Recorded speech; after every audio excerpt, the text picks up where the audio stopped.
Mara Diatra, the Honorable Rabbi Riskin, Cameron Glick, Matthew Miller, distinguished guests. My name is Moshe Fuchs-Manshal. I'm the Vice President of the Begin Center, and I want to start and tell you that when we were first approached to take part in this important evening, we immediately accepted this opportunity. We are honored to be a part of this book launch for two reasons. Firstly, because of our esteem and appreciation for the work and achievement of Rabbi Riskin.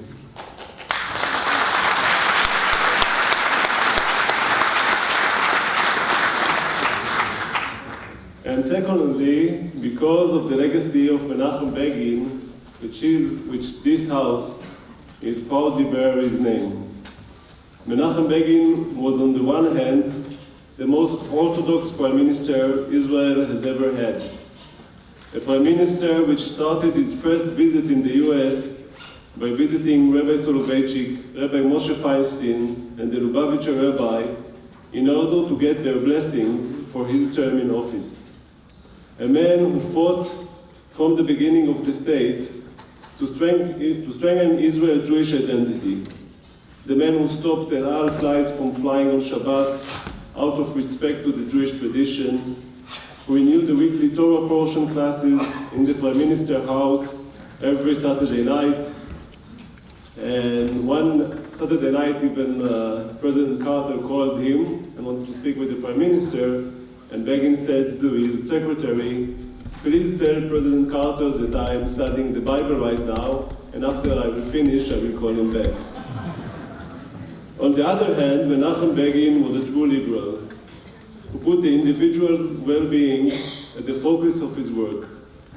And so, in responding to the chief rabbinate's ruling in 1964, that the Bnei Israel community from India, somebody remember them, could not get married without special checks and approval, he requested a special session in the Knesset where he insisted that the rabbis have responsibility to not simply apply legal ruling, but to hear the cries of our fellow Jews and to find a place for them in our hearts.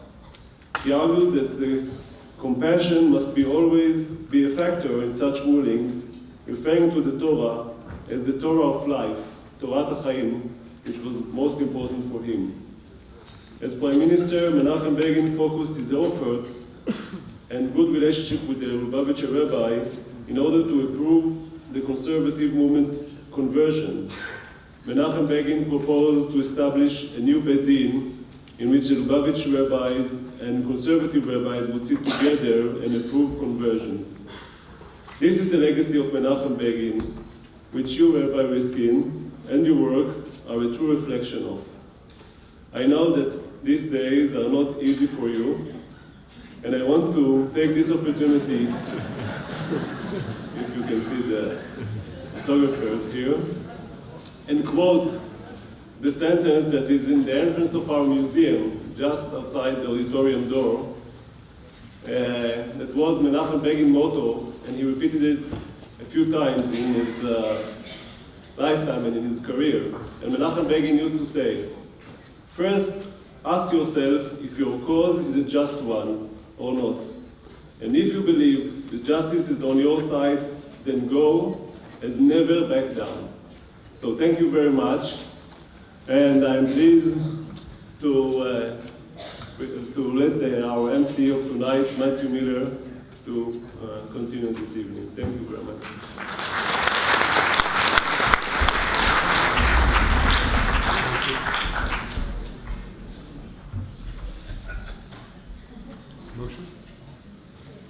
Moshe, thank you. And I have a very easy job this evening because our two guests are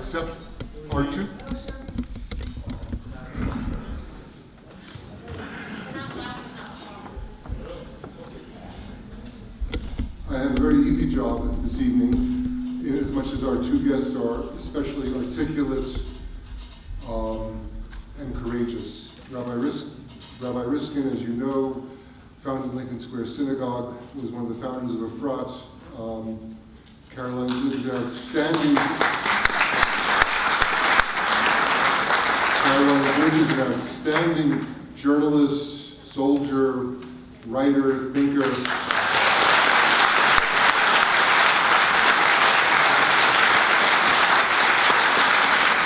But they share, in addition to their... and a resident of the frat. And if they share one other aspect, it's they're both utterly fearless, courageous, and they go where they believe they need to go. So it's with this that I'm very happy to do very little tonight, except also to thank the Rabbinut for organizing the publicity today. So as the 800-pound gorilla in the room does need to be acknowledged, before we start on our subject of modern orthodoxy and its two of its aspects, which are land for peace and the role of women in Psak Halacha, Rabbi Riskin, maybe you want to say a few words about put us out of our misery.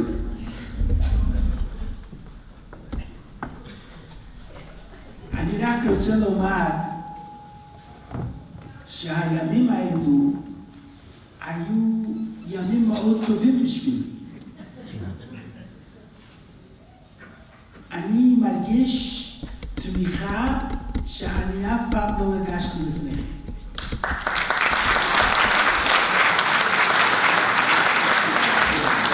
A tremendous amount of support, which tells me something which is exceedingly significant. The only thing is, I thought that Matthew was the one who got this all done so that this would happen and there would be more people perhaps buying books. But the truth is, that's really all I really want to say. I'm hopeful that the reason for what happened is because the Rabbanut Harashit is not aware of the fact that whatever I'm doing very strongly within the Dalit Amot of Halacha. And that's what this book is all about. And I believe that everything will conclude as well as it can conclude.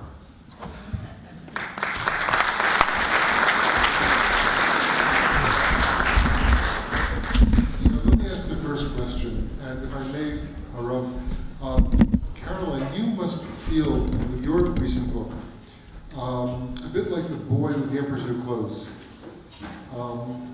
overstating the obvious. Oh, you're asking me a question? No, I'm going to start with you. I think you're talking about this book. You're published by somebody else. This book. I'm sorry, but רותם סרש, שהוא המוציא לאור של הגרסה העברית של הספר שלי, לא היה יכול להיות פה היום כדי לקרוא לכם את הספר שלי, סיפוח עכשיו בעברית, אבל אין בעיה, כי עוד מעט יש שבוע ספר, וזה יהיה במבצע, אני חושבת, וחוץ מזה אתם יכולים לקנות את זה בכל רשתות הספרים פה בישראל, וגם בחנויות יותר קטנות. אז קודם כל, קצת יחצנות עצמית זה תמיד טוב. עכשיו, do I feel like the boy noticing that the king is naked? Maybe, but I don't think that I'm the only one. So I think that the boy who noticed that the king of his village was wearing nothing, and his new clothes were a lie, was brave because he was saying something that nobody else was willing to acknowledge. But I think that here in Israel, the fact of the failure of the two-state paradigm has become overwhelmingly obvious to the majority of Israelis. There are a lot of people in positions of power, it's true, that cling to it for many reasons, but they have, in most cases, very little to do with the actual viability of a policy that's based upon solving the region's problems by establishing a Palestinian state. They have to do with other issues, more tactical. And I think, and then of course there are the true believers who are the dead enders, and they will go down believing that it's all Israel's fault, that there's no peace in the Middle East, and it's our fault because we're greedy and about our land, and we won't give it up, and we won't appease the Arabs by giving them Jerusalem. So, there are two schools of thought, but I'm sorry, I know we want to talk about Land for Peace, and I certainly want to talk about it, but I did have a couple of questions that relate to Israel for the Jewish people that also relate to the controversy that's going around you now, and I'd kind of like to get your answers about them, which is, I read, we just celebrated Shavuot, and I was reading this article in Makol Rishon over the Chag, written by a woman who is an immigrant from the former Soviet Union, and she suddenly discovered, she was always religious, she was raised in a religious family, she went to religious schools, and she discovered when she was a teenager that she had to convert. And she underwent this process of having to convert without realizing that there was anything wrong with her Judaism. She had no cognizance of a religion other than Judaism. And she said that the most humiliating thing to her afterwards was that her girlfriends in Ulpana were saying to her, after her mikveh, you were born again, how does it feel now that you have a new life? And she said she found it so humiliating and insulting because she had never had in life other than a cognizance of being Jewish. And she warned that today the bulk of converts in Israel are people like herself who were actually raised with no cognition other than a Jewish cognition, and then they suddenly came to learn that from a halachic perspective they aren't Jews. And I would add to that, that not only in the United States are the bulk of conversions being carried out in a non-halachic way, but that then you have children who grow up in what they consider to be an entirely Jewish home. They have not only awareness that there's something halachically wrong with their Jewish identity, but they've actually never, in most cases, been in contact with halachic Judaism, raised as they are in conservative and reform communities, and they've never visited an Orthodox synagogue. They didn't know that there's anything weird about women rabbis and cantors. And so, we have this very, very difficult humanitarian issue to deal with inside of our people about children who are raised with full Jewish consciousness, but it works out that they're not Jewish. How do you think, what can be done for these people who have no identity other than a Jewish one that isn't halachically binding? This is a very important question. And I understand the background of the question. I would imagine that this young woman, her father must have been Jewish. Her mother was not. Exactly. Which is precisely what is assailing the 350,000 plus 100,000 people from the former Soviet Union, the 100,000 children that have been born in Israel since they came to Israel. And the fact is that these, out of the 1,000,001 who came after Perestroika, these have generally considered themselves to be Jewish all their lives. Now, I want to tell you something. There are many reasons why I love being Jewish, and why I believe there's no greater zchut than belonging to the Jewish people. One of those reasons is the literature known as the Talmud. What's fascinating about the Talmud, and if I only have one question to ask God, I would ask him the following question. How is it that the Talmud is probably the most consumptive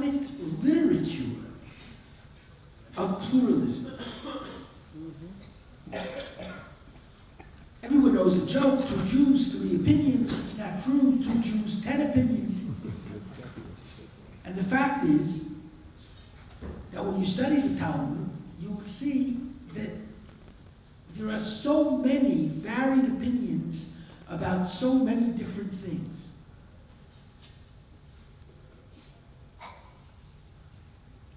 And the most important principle within the Talmud is Elu ve'elu divrei Elokim chayim. Certainly there are boundaries, but within those boundaries there's a great deal of room for difference of opinion. These and those are the laws of the living God. And therefore, if there's an argument between Beit Hillel and Beit Shammai, it doesn't mean that Beit Hillel is right and Beit Shammai is wrong, or vice versa. Both can be correct. And it depends on the individual, it depends on the place, it depends on the time. But Elu ve'elu divrei Elokim chayim. These and those are the laws of the living God. Now let me just talk to your issue. There is a tremendous literature which is taken from the Talmud. In the response, in which there is a separate category of Jew called Zera Yisrael. The Jew who paternally is Jewish, but not maternally. Now, according to the Talmud in Kedushin Samachet Amud, the Talmud says clearly that the mother determines the religion of the child. However, the Rishonim will say, yes, of course. And there's logic to this. First of all, because you always know who the mother is, you don't always know who the father is. And even the paternity tests are generally not 100%. And the fetus in the mother's womb is inextricably bound up with the mother and receives all nourishment from the mother.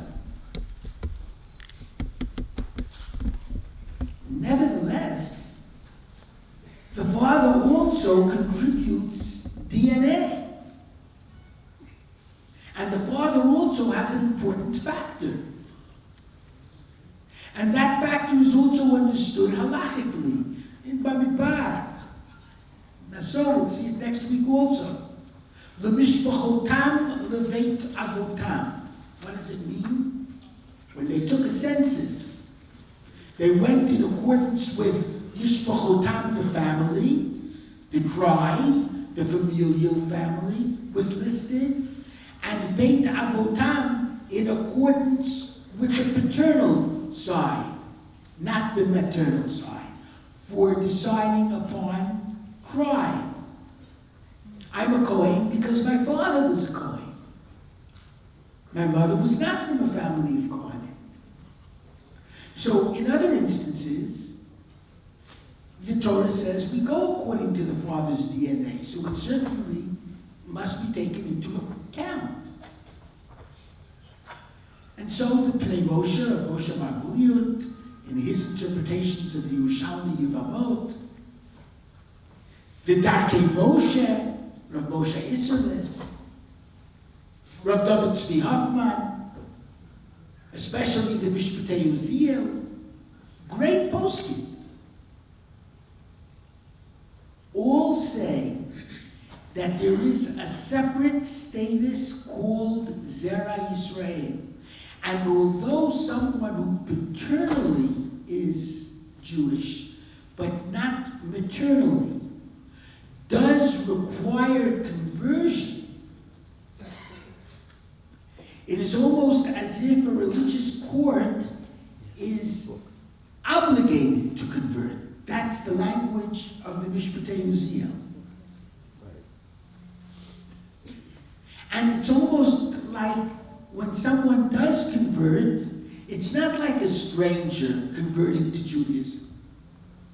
It's like kibbutz galuyot, someone that was lost from the Jewish people even for generations, but is coming back to his original homestead because of that DNA which comes from his paternal lineage. And you know, we say it every morning in our prayers. Al Bonenu v'al Dorotenu v'al Dorot Zera Yisrael Avanecha. The generations of those who are paternally Jewish, who we hope will accept the words of the Torah and return. So that if it were my Beit Din in a case like this, I would welcome the person who converted home. And it's not a new experience. Yes, she was always certainly part Jewish because of Zera Yisrael. And now she's becoming completely Jewish. Okay, but you know, one of the things that we discussed when we had our conversation beforehand was the question of if the establishment of Israel was Rashit Smichati Geula, then 67 years later, we should be a little bit further along in the sense, not in the sense of hurrying, but in the sense of being able to look at the Judaism that is practiced here in a different way than we looked at our faith when it was a faith of briefcases, that we had to constantly be a minority somewhere, and that here in Eretz Yisrael, we will see revisions that enable us to be that are suitable for our new reality of being back in Eretz Yisrael. And I find one of the things that are most disconcerting for many Israelis is the sense that we are being bound by a halacha that was more applicable to a situation of Jews living in shtetls in Eastern Europe than in living in Eretz Yisrael. Do you have a sense of that? Do you feel that there's something that the rabbinical authorities of Israel are missing about the changed reality? And do you see things changing today as a result of a nation coming into its own in its land? One of the essays in this work of the living tree discusses precisely this: the responsibility of the Jewish people with their return to Zion. And that responsibility is very great, fraught with tremendous possibilities. Issues such as, how do we integrate minorities within our country? And there was a category for many years when we lived in Israel, during the First and Second Commonwealths, known as the Ger Toshav, the resident alien. And as long as they kept the Sheva Mitzvot, B'nai Noach, the basic laws of morality, they had many, many rights, fundamental human rights within Israel. And their status also was Gerim Toshavim, which was a special status. We've begun to understand this responsibility in terms of Yom Ha'atzmaut, which is a new festival, and Yom Yerushalayim, which is a new festival. But of course, it goes deeper than that, and it must go deeper than that. I believe in terms of Giyur, it must go deeper than that.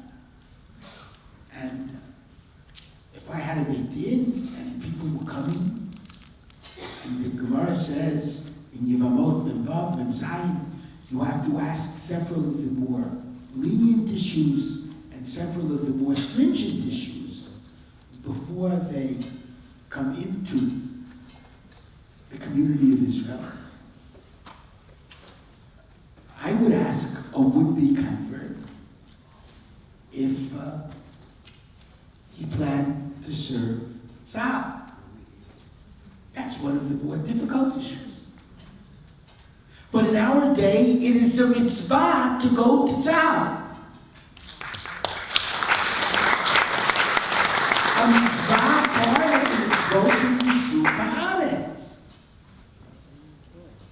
That's a very important, I would be much more strict than the Haredim are. Many of the people that the Haredim would pass on conversion, they wouldn't pass with me.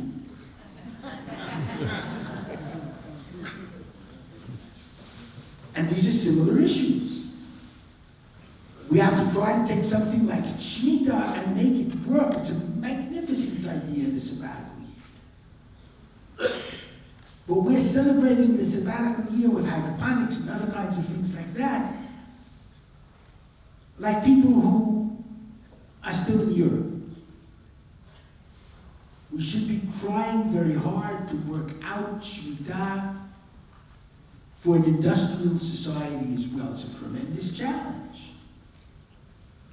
But it's something that we have to take very seriously. Now, I certainly believe we've come away, but not away enough. Where would you be pushing harder than we have? And then I have a follow-up question that I'm going to ask you both of them now, which is the issue of the cleavage in the rabbinical world between the national religious and the Haredi rabbinical establishment that really sees Jewish issues being pulled in two different directions. One I would call forward and one I would call backward. I'm sure that Haredi would have a different perspective on it. But I mean, there is a pull.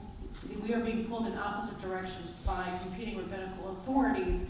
And from the outside looking in, I think a lot of Israelis are wondering, can't you guys just get together on these issues? I mean, we are dealing with some of the most difficult questions as a people on so many different levels. And when we see these kinds of cleavages of rabbinical authorities, it makes it very hard for people on the outside looking in to care what they say, to be frank.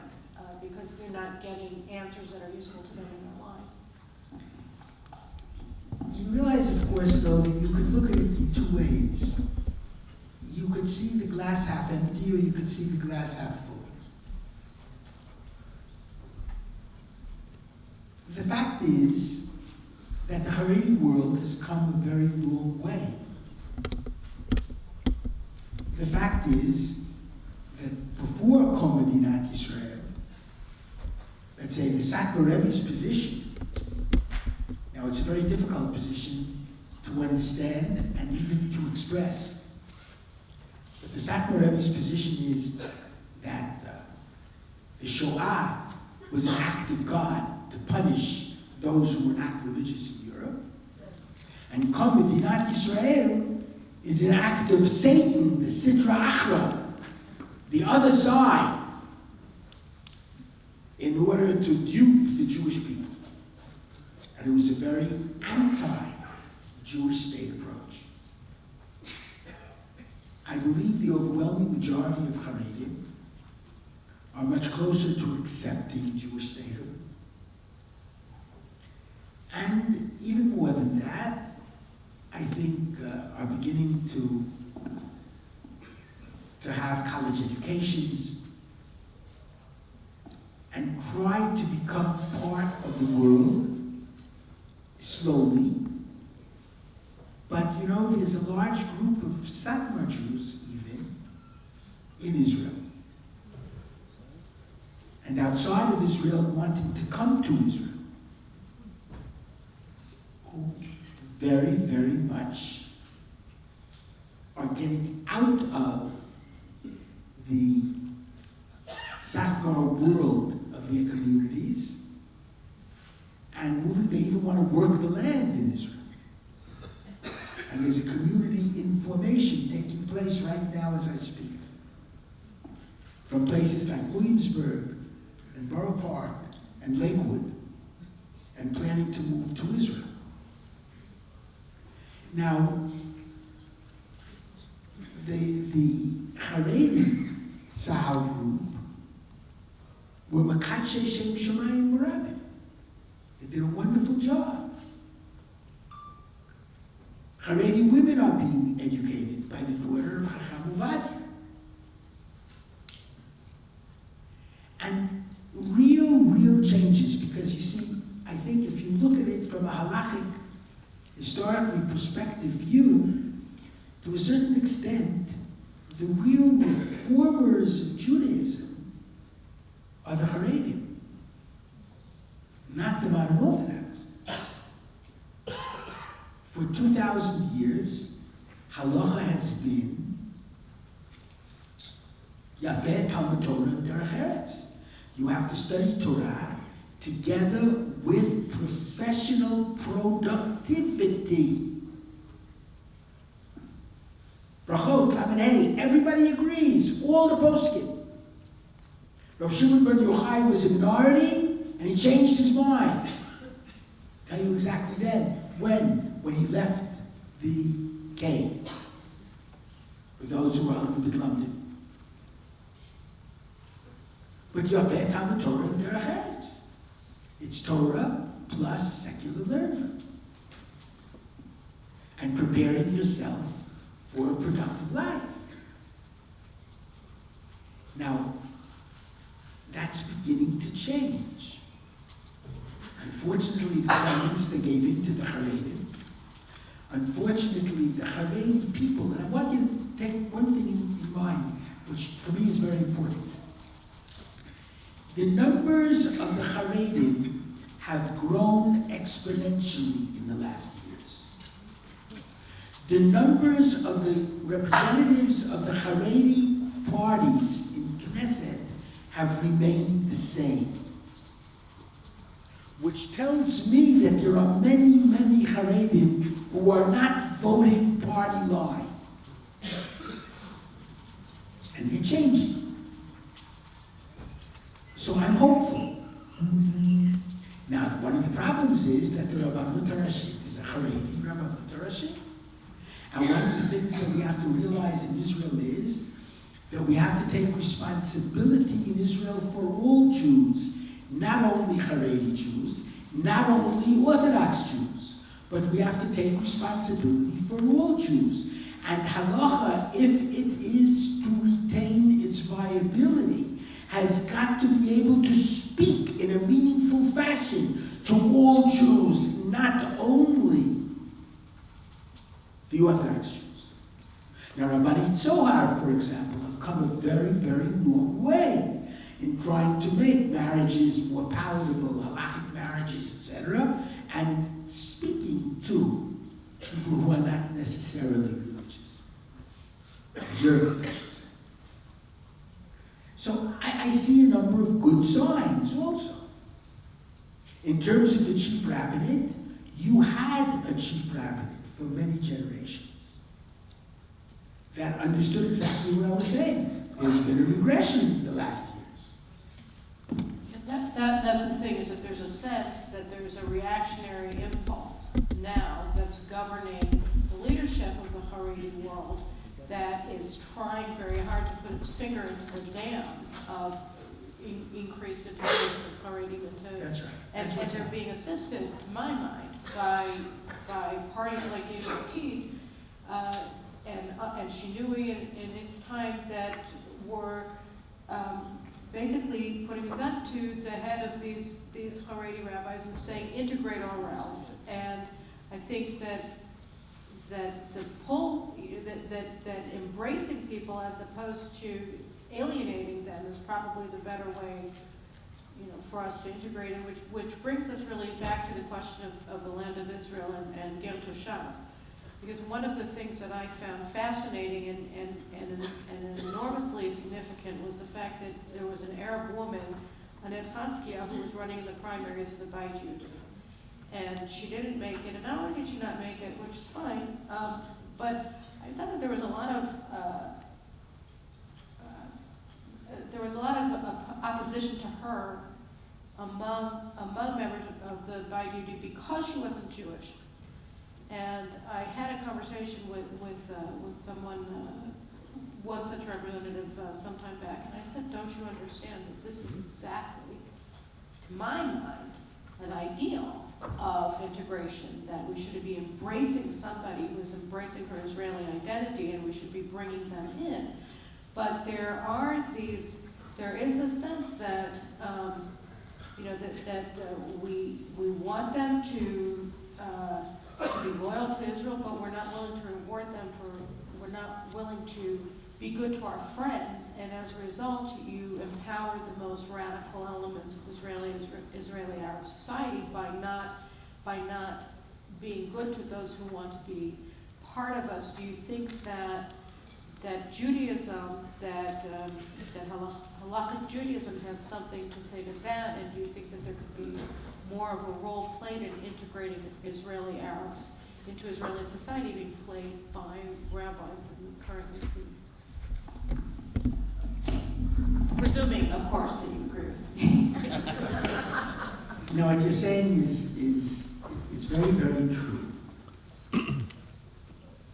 And I think it's because many of the halachic Jews still haven't woken up to the fact that we're living in an independent state of Israel. What does that mean? When you speak about the galut mentality of living outside of Israel, the big danger becomes assimilation. And you're frightened of the Gentile world, because the Gentile world threatens to engulf you. And therefore, generally what you do is you build higher and higher walls separating you from the Gentile world. We're living now in Israel where we're the majority. We don't have to be afraid of becoming assimilated. We can afford to be embracing. I'm not sure we've woken up to that. We're still building those walls. But that's only part of the story. I'll tell you something, a number of years ago, my wife had a ruptured appendix. And the doctors didn't want to operate on her immediately. They wanted it to relax itself first. So she was staying for a number of nights at Shaare Zedek. And of course, I stayed with her. And Friday night, there was like a change of the guards. And there were other doctors and other nurses. And I'm usually, friendly guy. I like to talk to everybody and to see what's happening. And I'm talking to one guy, the doctor who actually was taking care of my wife. And the new doctor who was taking care of my wife, who spoke a beautiful Hebrew. And I'm talking to him, and getting into a discussion. And I say to him, by the way, are you married? And he says, no. Have you ever been to a frat? He says, no. I says, we have some very eligible. And I see a number of nurses are laughing. And they're trying to give me a message. But I didn't quite get the message. So I said, I'd be glad to have you for a Shabbat. I can introduce you to a number of very nice young women. And then he said, Kef Chalak, how are you in Arabic? And I realized that he was an Arab doctor. But what is amazing, actually, is on these levels, the great degree of integration. And I think the Israelis have come a long way along these lines. And I'm very proud of the Israeli society along these lines. After all, we still are in sort of a semi-state of war. We have to realize that. And nevertheless, there's a very real integration. Part of this also means an integration into general philosophy. Not to be afraid of general philosophy. Not to be afraid of general intellectual history. Of understanding that we don't have to be afraid of the outside world. Much the opposite, I think. We want to draw the outside world certainly to understand our morality. I was extremely proud of the Prime Minister of Israel, Benjamin Netanyahu. I'm upset at him for giving away much of the Zionist store in this last negotiation. But I was very proud of him for standing before Knesset, before the American Congress, and speaking to the world about the dangers of Iran, and Iran is Amalek.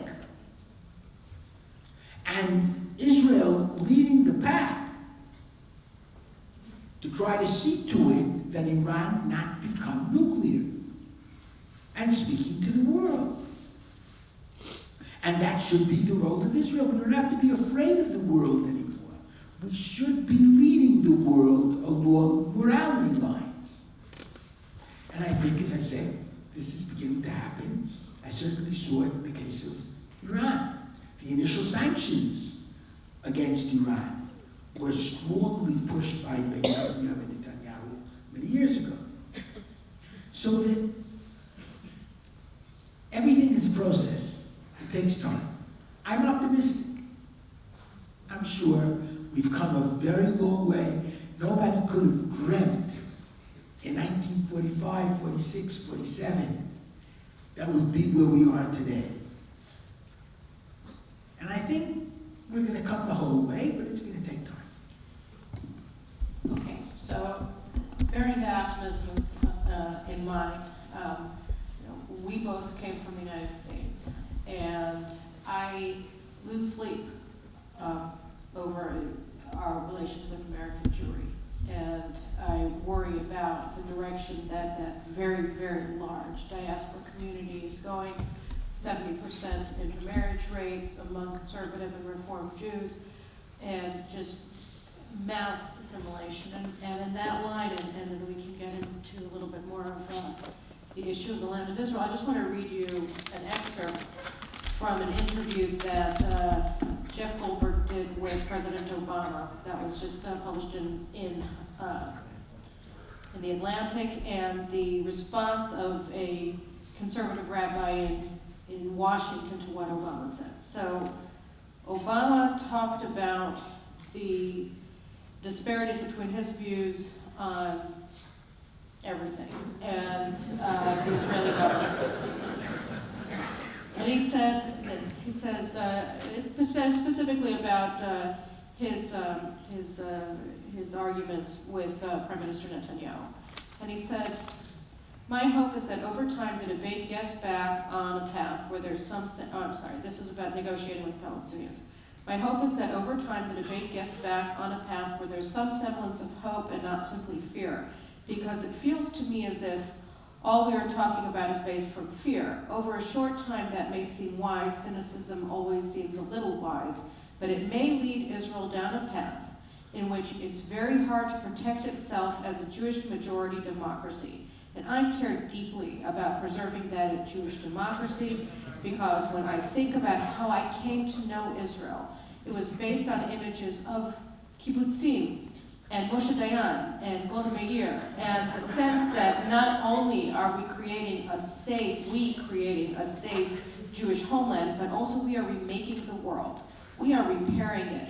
We are going to do it the right way. We are going to make sure the lessons we've learned from our hardships and our persecutions are applied to how we govern and how we treat others. And it goes back to the values questions that we talked about earlier. Those are the values that help to nurture me and my political beliefs. And then Jeff Goldberg writes, I sent these comments on Wednesday to Rabbi Steinlauf. He's the rabbi of the conservative synagogue of Das Israel that Obama spoke at last Erev Shabbat, to see if he disagreed with my belief that Obama, when he talks about Israel, sounds like a rabbi in the progressive Zionist tradition. Steinlauf wrote back, President Obama shares the same yearning for a secure peace in Israel that I and so many of my rabbinic colleagues have. While he doesn't speak as a Jew, his progressive values flow directly out of the core messages of Torah, and so he is deeply in touch with the heart and spirit of the Jewish people. Lay it on thick. So the question is, after all of this, you have an enormous group of American Jews who believe that the Torah means being liberal and having progressive values, and therefore, from their perspective, perhaps, you might argue that President Obama is a better Jew than I am. Now, what do you do with that? how do you bridge that divide?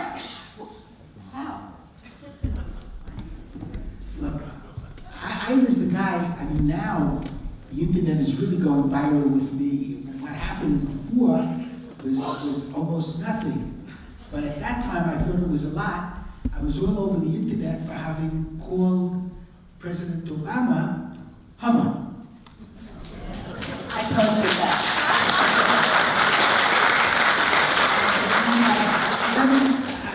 I don't want you to boo me yet, but that was a false interpretation of my remarks. I never called President Obama Hummer. You should have done it. I called him Ahasuerus. I called Ayatollah Khomeini Haman and President Obama Ahasuerus, and I stand by it today. Just like Ahasuerus basically made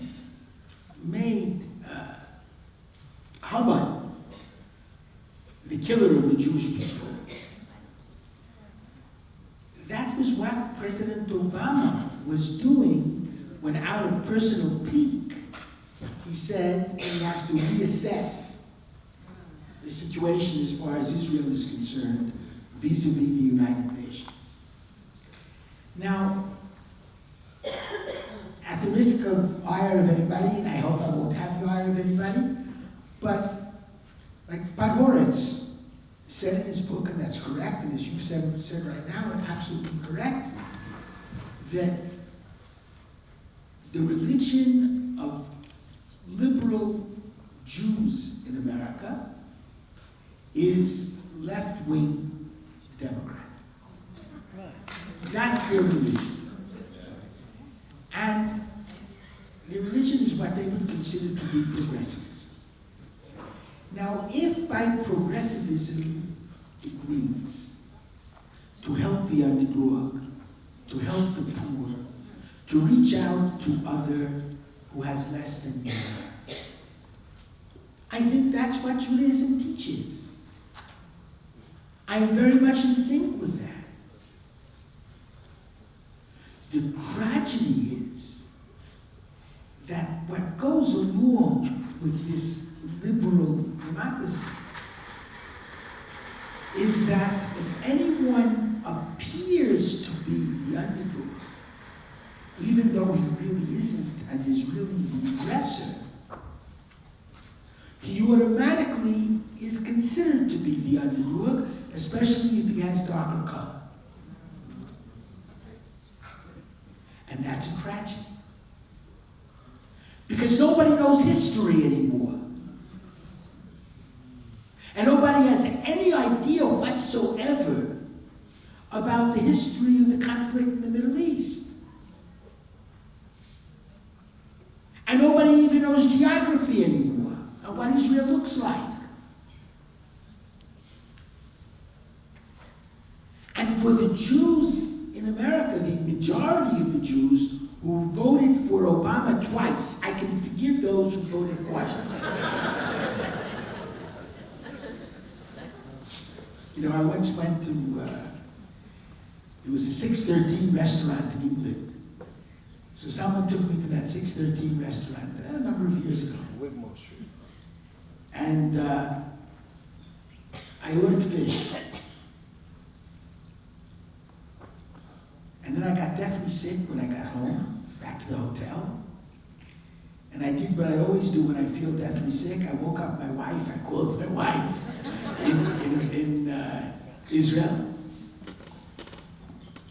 And my wife listened to my tale of woe. And she said to me, tell me, when you first tasted the fish, did you taste something wrong? And I said, yeah, I did. And then you ate a second time, right? So I said, yes. So my wife said, the first time it was the restaurant's fault. The second time it's your fault. Go back to sleep. And if you can't, let me sleep. I went home. Now the fact is that they voted the first time for Obama. I could forgive them. They voted the second time for Obama. It's their fault because they knew exactly what they were getting. But the truth is, they didn't give a damn. The truth is that there is a fundamental difference, not only in terms of how we feel about Israel and the Jews in the diaspora feel about Israel. That's so true. And in so many years post-Holocaust, it was still in the diaspora, closer to the Holocaust, there was this tremendous sense that without Israel there would be no Jewish people. And there was a very deep feeling about Israel. That's gone now. That's dissipated now. So it's really a tragedy. It's a tragedy also about what's important Jewishly.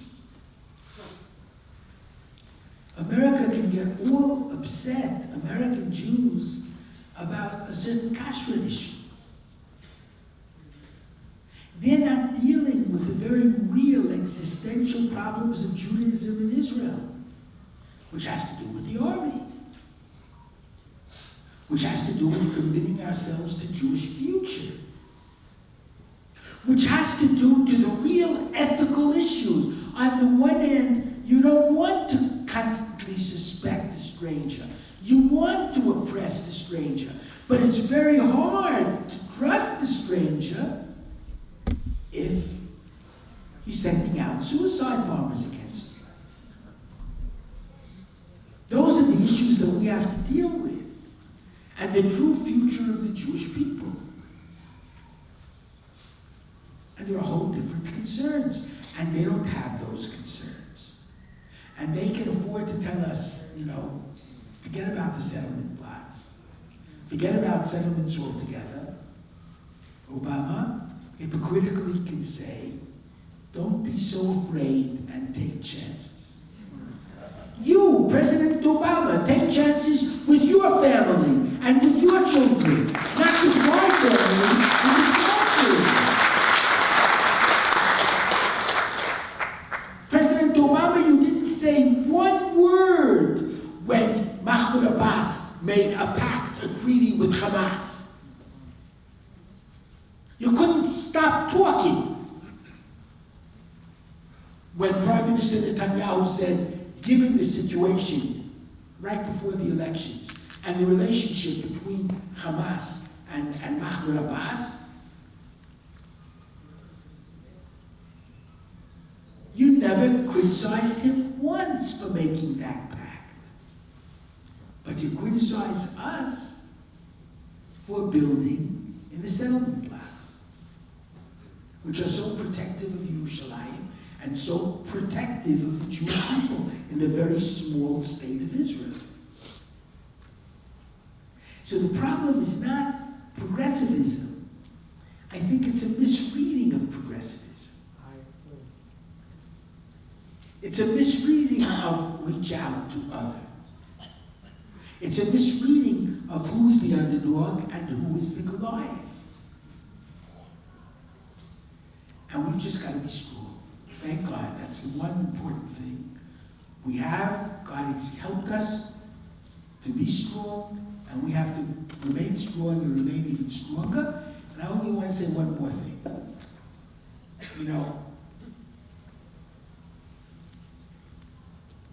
There's one English expression that somehow, and I don't like to pitch it this way, but Israelis don't really have it.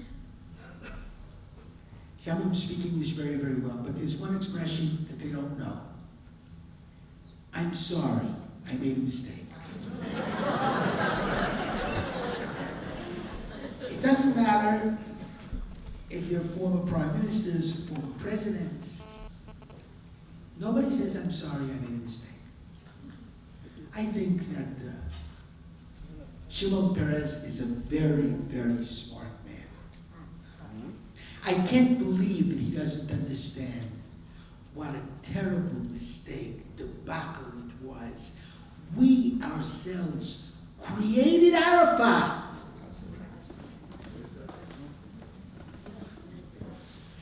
And he never said, I'm sorry, Oslo was a mistake, it was a tragedy. can certainly vote.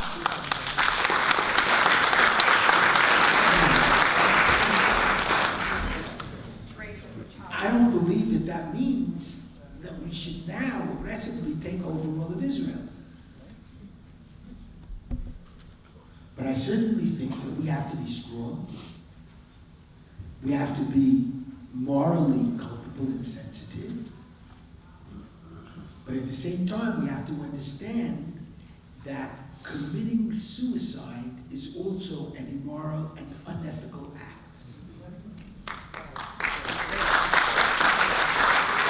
And at the present time, we better protect the land that we have. So, in this vein, about the land that we have and what we can do going forward with it, one of the arguments after the peace thing didn't work out, we started getting the whole demography thing, right? It started around 94 with the suicide bomber. Suddenly the whole peace thing seemed a little, the glow has left the rose, right? So it just,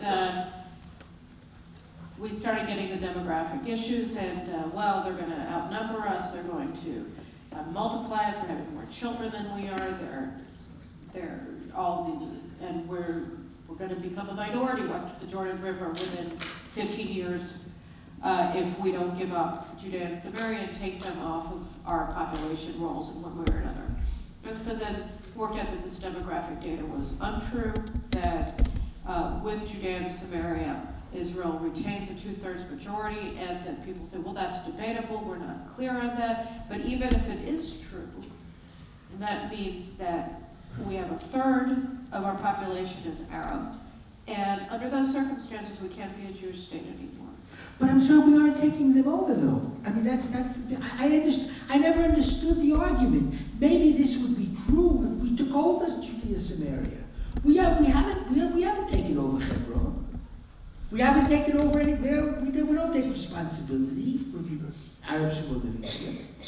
I personally argue that we should in my book, but that's not even why I'm asking this question.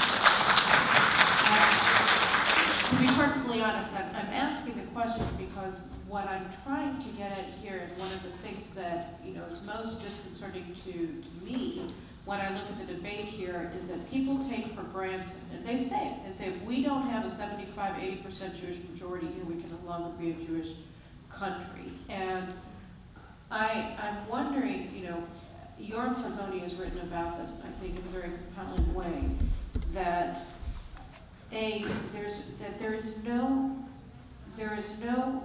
contradiction between Judaism and being a Jewish state and being a democracy.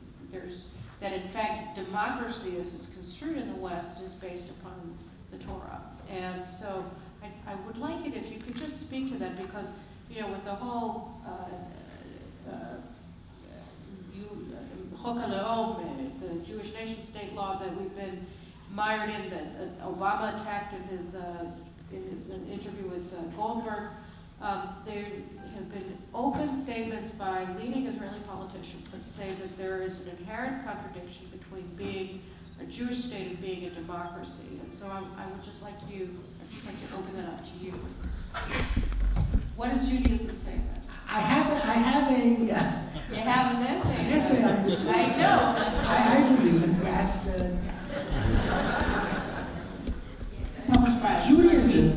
Judaism really teaches democracy. I believe that's the case. Now that's one of the reasons, here we probably will clash a little bit, that's one of the reasons why I'm not anxious to take over all of Hebron. I'm not anxious to take over all of Judea and Samaria. I feel that one would have to, if one takes over these areas, give the vote to the populations that we're taking over. That's part of being a ger toshav. They have to have human rights. I'm not interested in taking them over right now. I'm interested in securing what we have and we can secure. I'm not interested in going beyond that. I think that it's very important to, and ultimately, I also believe that we're going to win everything. whether by war or by peace. But we've been promised the boundaries, the much more boundaries of Israel. I'm a 10 nations person, more than a 7 You know, nations I have to person. protect her. When I was in Iraq in 2003 and I was standing on the banks of the miserable banks of the Euphrates, I thought to myself, I must be a leftist because I'm willing to give this up. I understand. But we have to be worthy of the land, and we have to be worthy of war land, and we don't have the right to take it away, certainly not from peace-loving people, if they would become peace-loving. So we don't have the right, I don't believe, to push people. We have a wonderful relationship with Vadimis, Jort Hashama, Wat Rahal, which are the 3 villages abutting Efrat. And we have really very good relationship of real peace for the last 32 years. And we take care of most of their medical needs.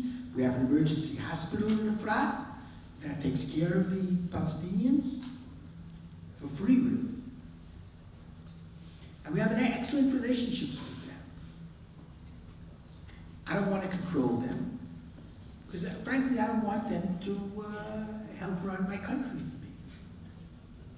And I believe that Israel has every right to be a Jewish state. And whatever we incorporate, we have to do so with rights to the Gerim Toshavim. But the world, and I think it could happen, if the world would just look Mahmoud Abbas in the eyes, or whoever the rulers in Palestine will be, and say to them, you've got to show that you really want peace. And the first thing you have to do is stop all of the anti-Jewish rhetoric all over your television stations and your newspapers. And you have to clearly stop warmongering, and you have to stop killing us. And unless you stop killing us, you can't expect us to make any concessions. And I think we have the right to take more and more land, as long as it's no man's land, as long as it's not land in which peaceful Arabs are living. Anyway, that's my basic view. I think Judaism and democracy are not only compelling, possible, but they're compelling. That's how we should be living. Which brings us, I guess, to the issue of land for peace, right? Because, you know, the argument has been made over the past 2 decades, right, that there is no place for a discussion about the religious implications of giving away swaths of the land of Israel, including Jerusalem, to the Arabs. That if this is a determination that's being made by the governmental authorities, the duly elected governmental authorities, that's that, and that Judaism can't come into a discussion about this, that rabbis shouldn't get involved in a discussion about the size of the land of the state, about what government should or should not do, because this is the sole prerogative of the elected officials of the state of Israel, and that the rabbis getting involved with this is somehow or another an unacceptable interference in the management and the operation of the state. So how do you respond to that? I think rabbis can get involved in every aspect. Rabbis should get involved in every aspect. Halacha, Jewish law, has to deal with every aspect. However, I come from the Beit Midrash of Rabbi Yosef Dov Soloveitchik, my Rebbe, my teacher. And I do not agree with the rabbinic position of, let's say, Merkaz Harav, Rav Lior, that And it's forbidden to give away any land in Israel, even if it's for peace. The issue is therefore not a biblical issue. The issue is a security issue. To give away land for peace, if giving away the land will truly give peace, is a legitimate possibility. If you say it's not a legitimate possibility, there's no room to move. But I think all of you who are aware of the Bible know that King Solomon gave 20 cities of the Galilee. Because he owed money. To Hiram of Tzor. He owed money. You will excuse me, but if he owed money or didn't owe money, if you can't give away land, you can't give away land. For whatever the reason. He was a sinner. He was.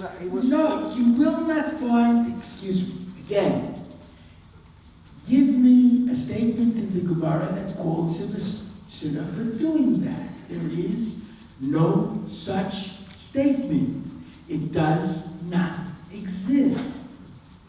My teacher, Diane Fisher, who was learning with the Chofetz Chaim, cursed Solomon for giving that land away. Your teacher may have cursed King Solomon for doing that.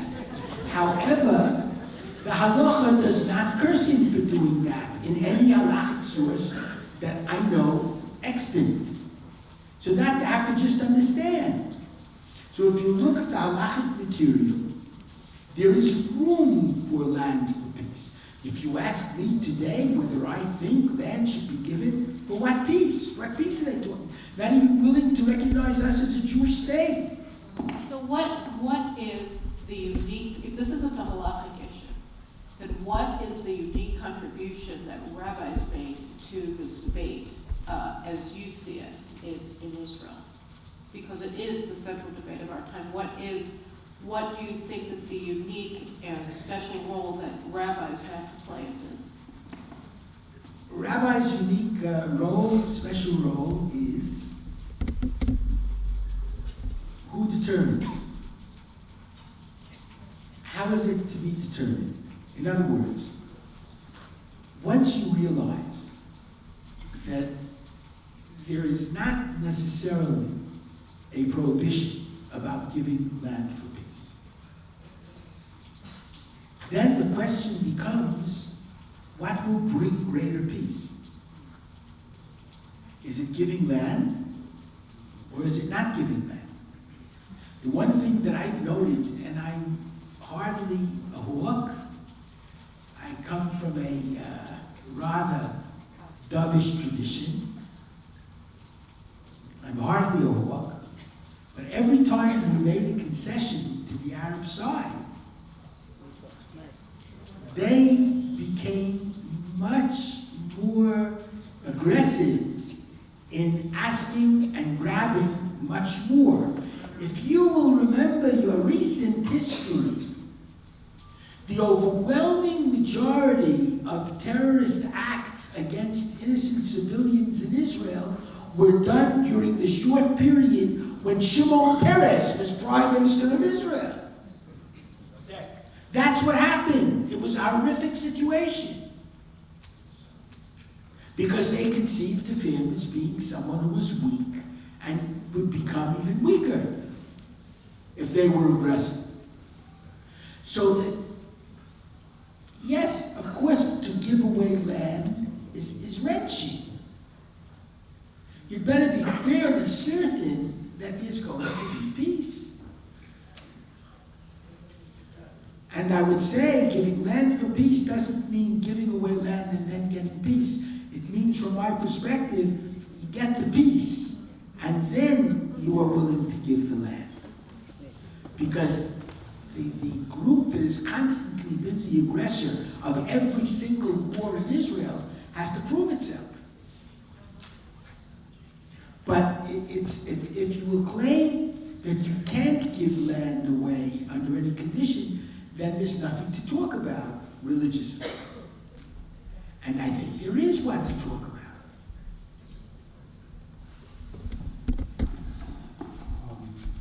If I could move the conversation slightly to the other, I'd like to move the conversation over to the other issue we'd like to discuss this evening, I just feel comforted to know that in my lifetime, and probably your lifetime, this won't be coming up. I'm not expecting any major peace moves by the Arabs. So I guess the borders aren't going to change in the short term. Do you feel, Arav, that there's a qualitative difference when women are issuing psak halacha, or is the question that their opinion is absolutely every bit as good as men's? Let me put it a different way.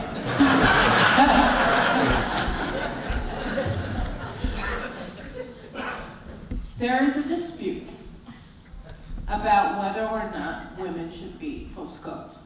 And you took a very large step forward, I think, in the world of halakhic Judaism when you appointed a woman to be a poseket in Efrat. And I don't think that her salary is being paid by the rabbinate, but where do you fall on this? Especially, I know you write about it in your book. Can you talk a little bit about where you fall on women's role in halakhic ritual and belief and stuff? Bearing in mind that we are way smarter, right? Way smarter. I want to tell you, Okay.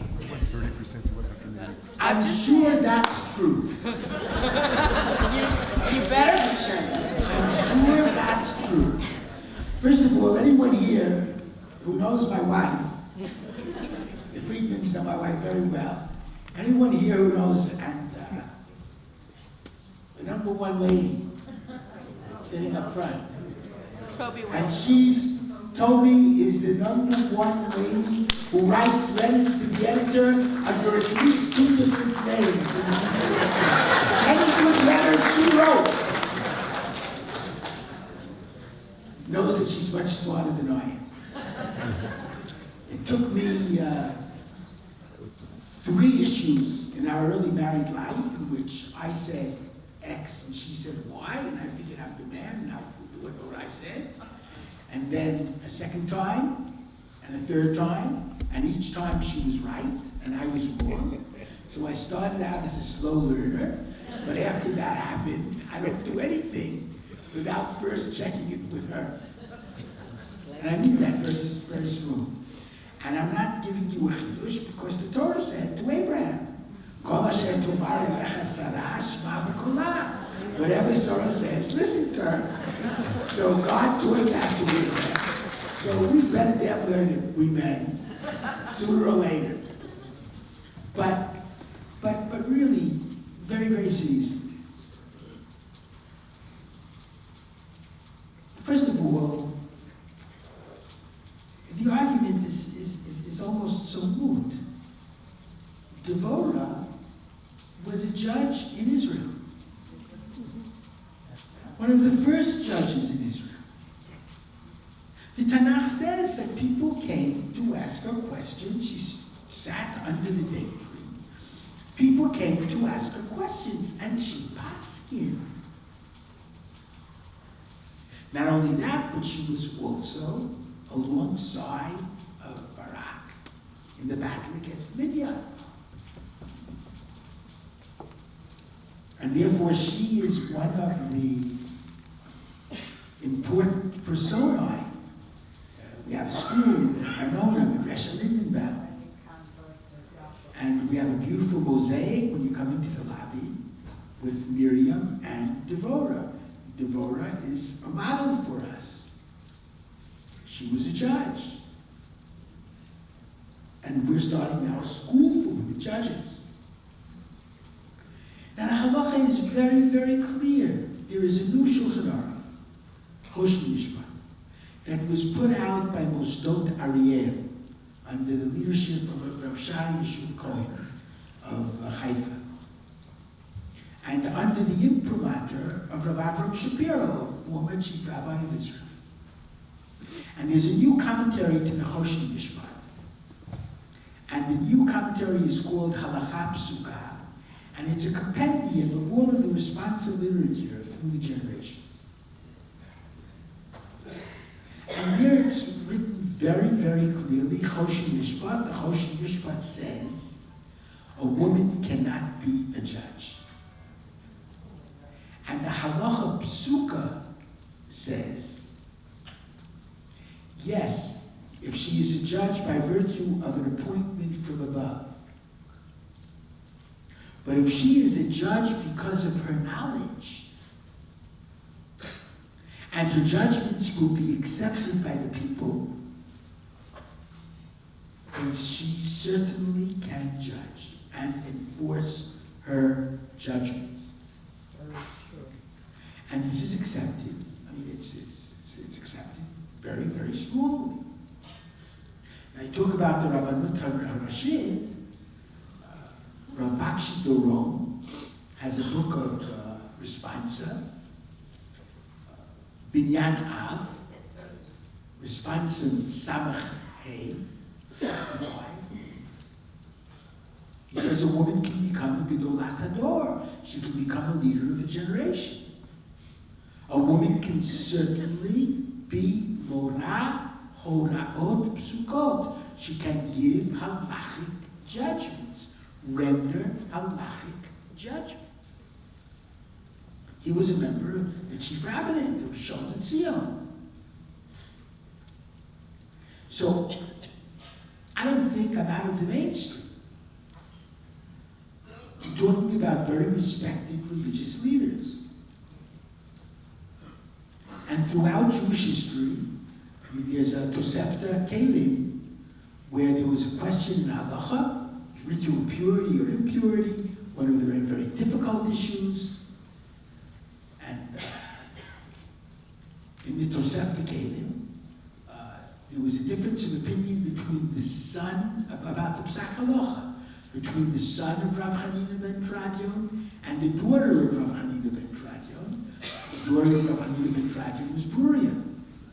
And the halacha is decided like the daughter of Rav Hanina ben Tradion. So women are studying now, and women are becoming judges now. And you asked, I think, Matthew, is there a difference? You find a qualitative difference. A qualitative difference. I think it's too early to know, but let me tell you what the Lubavitcher Rebbe said, Rabbi Nachman Mendel Schneerson, Zecher Tzadik Livracha. And this is written in one of his sichot, in one of his talks. He's told it to me, I heard it from him. I once had an hour and 55-minute yichidut, private audience with the Lubavitcher Rebbe, only on the issue of women in halacha. And he said about women rendering judgments, he quoted Yirmiyahu, the prophet Jeremiah, chapter 31. And the prophet Jeremiah, the same chapter that speaks about Rachel V'Vakal Baneha, Rachel will weep for her children and beseech God to bring the children back from the first exile, and God brought them back from the first exile in response to her prayers. So that's one of the few chapters in Jeremiah in which Jeremiah speaks of redemption. And there says Jeremiah, I see something new in the Messianic age, prophecy of redemption. Nekevat sovev gaver. The woman will run circuits around the man. This is the source for the woman under the chuppah walking 7 times around the husband. It's not that the husband is the center of the woman's world. That's nonsense. Because why isn't the woman the center of the husband's world? And I once was Masadi Kedushin, was a feminist lady. So first, the woman went 7 times around the man, and then the man went 7 times around the woman, and I asked for a chair because I was getting very busy, and I think I'd say the bracha. Some other clever suggestions is the falling down of the walls of Jericho. They went around 7 times. So what does the woman want to do? Before she even takes him home, she wants him to fall down. Give him a chance. So the Kevat Sovev Gaver means, according to the Zohar HaKadosh, that redemption, because this is the prophecy of redemption, that redemption, the first redemption in Egypt, took place when the Jewish nation was in diapers. And therefore the Redeemer, the active Redeemer, had to be God. According to the Zohar HaKadosh, the groom represents God, and the bride represents Knesset Israel, the Jewish people. So the first redemption, the initiative had to be taken by God because we were too young. The second redemption, which I believe is our redemption now, from the second exile, in that redemption, Nekevat Sovev Gaver, the Jewish nation is going to take the initiative. And we did. We didn't wait for the Mashiach.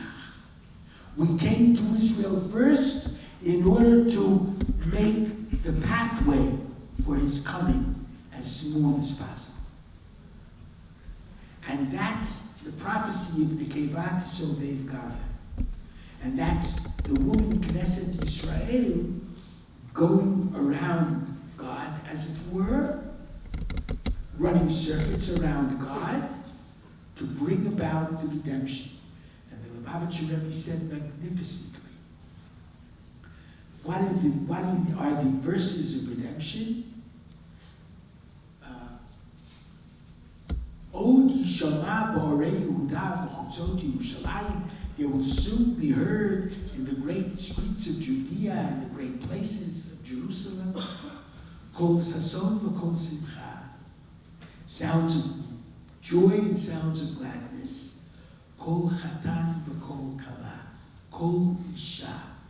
The sound of a bridegroom and the sounds of the bride. The sounds of the men and the sounds of the women in Torah. So the Zohar HaKadosh explains it.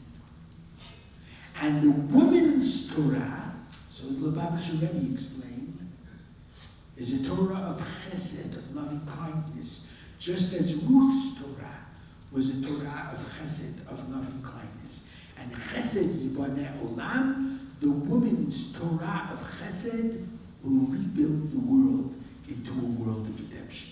Pretty, strong language by the Lubavitcher Rebbe. So women, the voice of Torah is very important and will be unique in terms of its being the voice of chesed. Maybe then if we had the women Dayanot, we wouldn't have the problem of the Suravot get that we still have, unfortunately.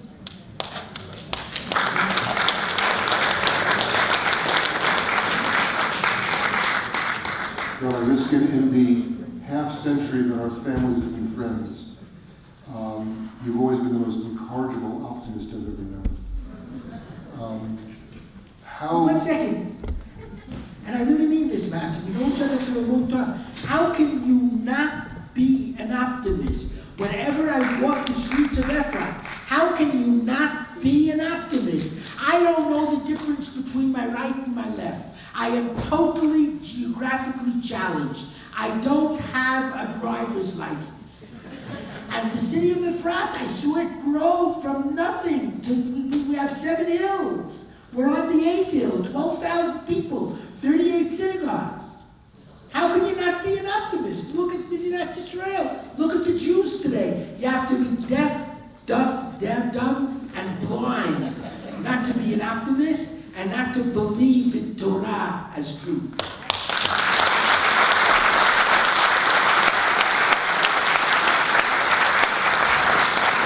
I want to thank Caroline Glick, and I wish you good travels this summer. I wish you Rabbi Riskin, as always, it's been a pleasure. The commercial announcement is books are available on sale at a discount.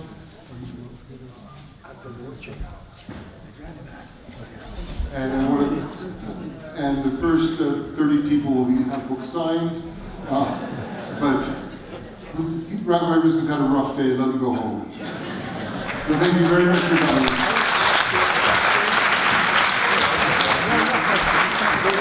The law of the